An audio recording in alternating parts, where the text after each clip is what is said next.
Gandang tanong sa lahat. Yung Charo. Ito.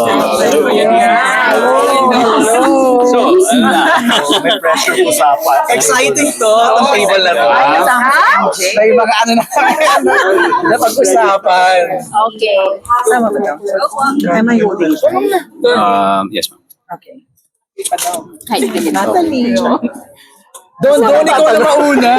So, kamusta yung experience mo? Sigurado ka doon. Ma'am Charo, sabi ni Natalie, siya daw ang target market. Oo, talaga. Uy, matanong kayo, no? Panoorin mo ulit, Natalie. Magsama kami. No. Hindi, Ma'am Charo, Ding Dong, ang kanina pinag-usapan namin, may intimate scenes ba kayo? Oo, yun ang first. Define Isip intimate. na. Kissing. Kissing scene. Ayan, diretso na kasi 10 minutes lang eh. And Ma'am Charo, if ever na binigay talaga yung kissing scene, go for it kayo. Go, go, go. If ever. Yes po. Depende sa context. Oo, ng kissing scene. Kailangan nasa konteksto ng kwento. Tama. Pero meron po dito. Secret. Kasi parang yun ang inaabangan ng mga Talaga? Kasi it's romance eh. Gusto mo ba? Ding Dong, ano masasabi mo dyan? Oh, only we know.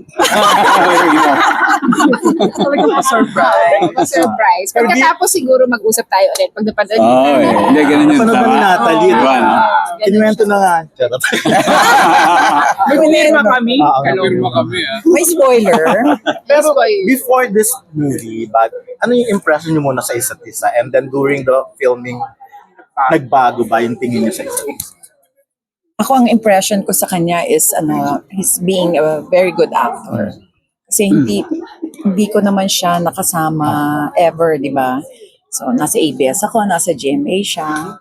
Yeah, but I saw him grow and mature as an actor. Tapos mas nakilala ko siya, yung competence niya, yung galing niya as an actor when he appeared in several Star Cinema movies. Yes. Until one day, I met up with him in my office to pitch a story concept. Pero hindi natuloy yun. And then the next time I met him was when this project was pitched to both of us. Ikaw, Ano nga yun? yung impression. Impression na, okay. Kasi ako sinabing Charo Santos. Sorry. Yung impression ko sa kanya ay Charo Santos. Yung siya talaga yung she's an industry leader.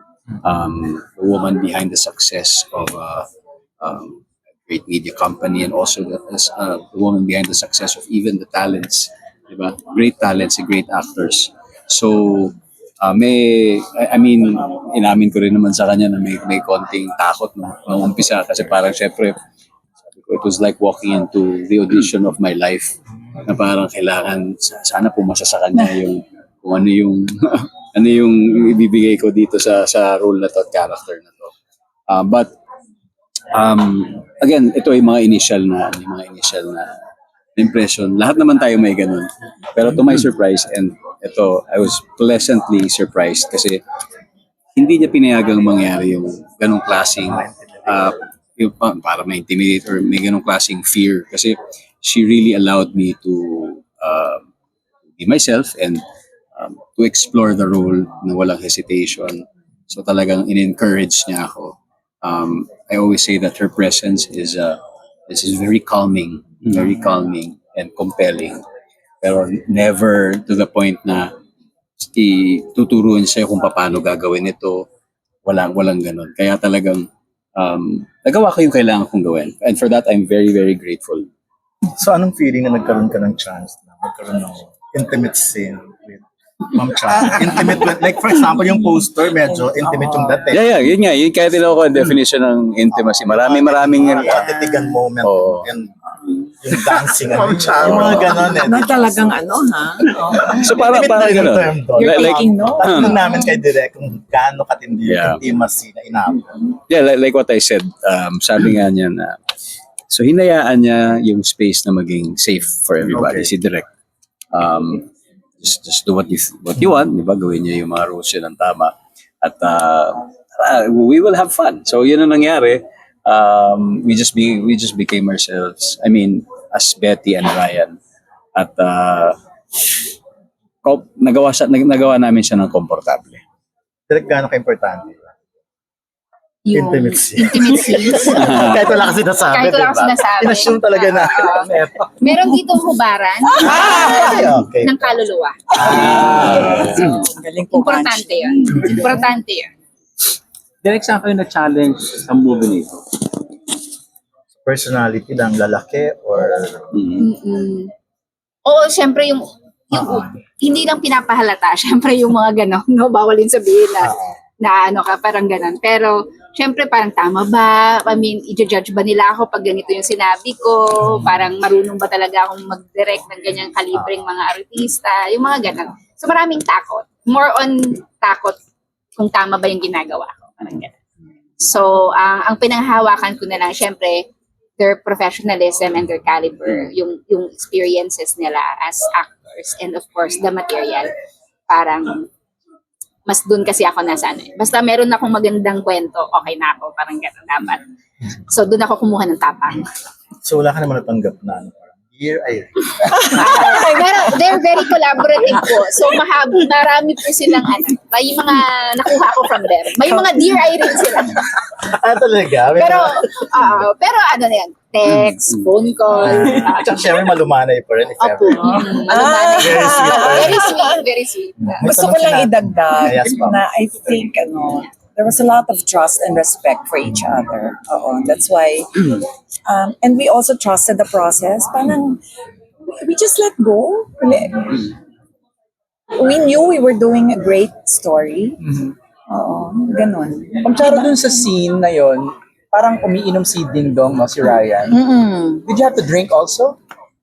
Yeah. Oh, how was it? Anong lasa na? Did you have to get drunk? Marami kaming na-introduce kay Ma'am Charo. Like ano? Marami. Naku, ewan ko na Beer, lang. wine, Yun. gin. Totoo. How was it getting drunk? Or tipsy? Or buzz? Happy lang. Happy siya. Di ba happy lang? Happy pala siya man. Oo, happy ako, tsaka tawa ng tawa, tapos makwento. Happy. Happy ang vibe. Ding Dong, kamusta yung vibe na medyo tipsy at buzzed si Ma'am Charo? Ay, grabe. One of the most unforgettable scenes. Ibang klase yung gawin. Ito ba yung mga hubaran ng kaluluwa? Umpisa ng hubara ng kanya. Talaga. Napatanongin natin ni Ma'am Charo, ano daw ang magiging reaction mo pag may nagkagusto sa yung young actor? Young actor. Theoretically.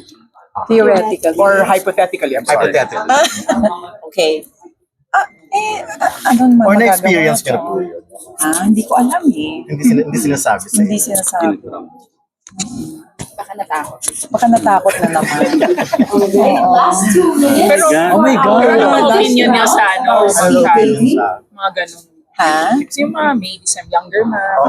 Tapos dong, older mo.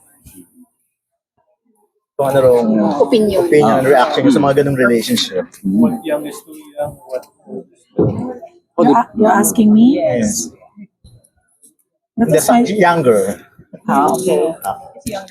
Okay lang. Okay. Di ba? Ikaw daw. Ako, depende naman yan sa kung anong level ng connection. Super deep connection. It doesn't matter kung anong ginagawa. Doon ka rin nag-reaction mo nung malaman mo. Kakatrabaho kayo naman. Very, very happy. Yeah, very, very happy. In fact, siya ang isa sa unang nakapanood ng Final Cut. At nung pinanood ko sa kanya yan, sobrang gusto niya yung pelikula. Next is Direk Irene. Tapos sabi niya, she loves the film. And maybe because nakarelate siya as a woman. So, ganun kalakas yung naging portrayal ni Betty na nag-resonate sa kanya yun. At ang wish nga niya ay sana mas maraming makapanood at sa cinema siya ipalabas na mangyayari na yun. Ngayon, June 11. Parang nakita mo rin siguro yung parang future ni Marian Rivera. Tsura. Kasi nakita mo naman si Ma'am Charo. Fresh na fresh. Fresh na fresh. Ang ganda. Marian will always have her Ryan. Pero Ma'am Charo, sharing naman your beauty tips. Kasi ang ganda mo talaga sa film. Must be the glam tea. No. How do you stay parang Happy lang, di ba? happy? Saan mo nakukuha yung happiness mo? Sa Cinco Mas. Sa Cinco Mas. Yung kinakain mo lang. Hindi, Diyos ko, I love to eat. Lalo na breakfast food. Saan ko ba yun? Saan ko ba? Alright, now we would like to announce that time is up for round number 5 of our Siguro it's my me time. I've always taken care of people all my life. Now it's my me time. Baka. Baka that's where it's Thank coming you so much. Thank you. Thank you, Director. Parang damusin lang,